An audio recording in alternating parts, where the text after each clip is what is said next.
میرے حضور مدینہ المنورہ کی گلی سے گزر رہے ہیں تو ایک محل نما مکان بن رہا تھا. تو آقا کریم علیہ السلام نے گزرتے روک کے پوچھا یہ کس کا ہے؟ تو کسی نے کہا فلاں انصاری کا. حضور گزر گئے.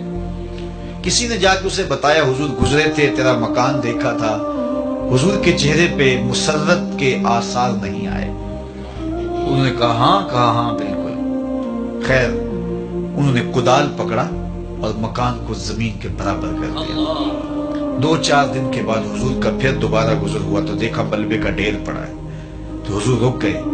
کہا بلاؤ انصاری کو. بلایا گیا. کہا میں گزرا تھا، تیرا مکان دیکھا تھا، کدھر گیا؟ عرض کی حضور میں نے گرا دیا. فرمایا کیوں؟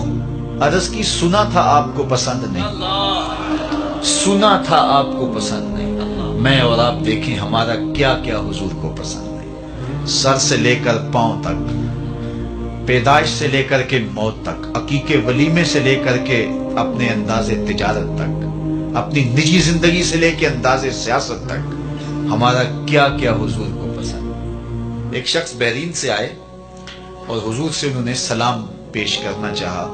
آقا نے اعراض کیا، رخ پھیر لیا. وہ سمجھے شاید اتفاقاً حضور نے رخ پھیرا ہے، تو جدھر رخ پھیرا تھا تو ادھر سے جا کے حضور کو پھر سلام کیا. تو آقا نے پھر رخ پھیر لیا. وہ سمجھ گئے کہ حضور ناراض ہیں. تو جو اصحاب تھے ان سے کہا کہ مجھے تو سمجھ نہیں کہ حضور کی ناراضگی کا سبب کیا ہے، تو کیا تم بتا سکتے ہو کہ حضور کیوں ناراض ہیں؟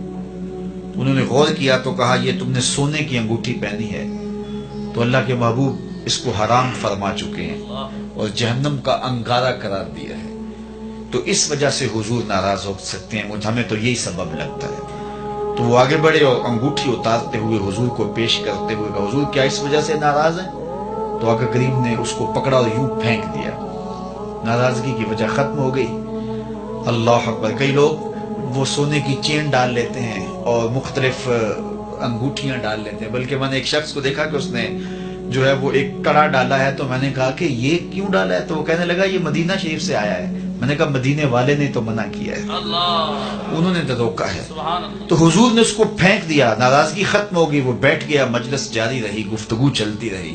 جب مجلس اختتام کو پہنچی لوگ گھروں کو پلٹنے لگے تو وہ بھی پلٹا نا. تو کسی نے اشارہ دیا وہ انگوٹھی تو اٹھا لو.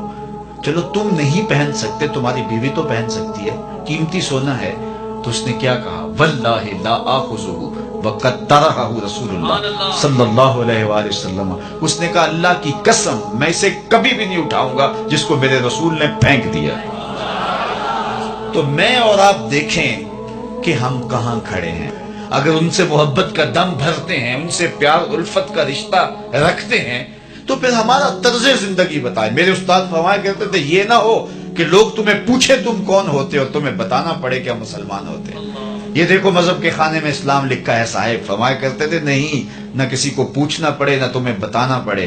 تمہارا طرز زندگی، انداز معاشرت، تمہاری وضاحت، تمہارے انداز حیات، تمہارے تیور ایسے ہونے چاہیے تم دور سے آ رہے ہو لوگ پہچان کے کہیں وہ دیکھو محمد عربی کا غلام آ رہا. نور آنکھوں میں تو چہروں پہ اجالے ہوں گے، مصطفیٰ والوں کے انداز نرالے.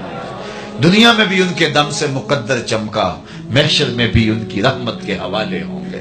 محبت خالی لفظوں سے نہیں ٹپکتی، عمل بتاتا ہے کہ یہ محب ہے، رویے بتاتے ہیں کہ یہ محب ہے. میں اور آپ اللہ اور اس کے رسول سے اگر محبت کرتے ہیں تو ہم اپنی محبت کا محاسبہ کریں اپنے اندر اتر کے.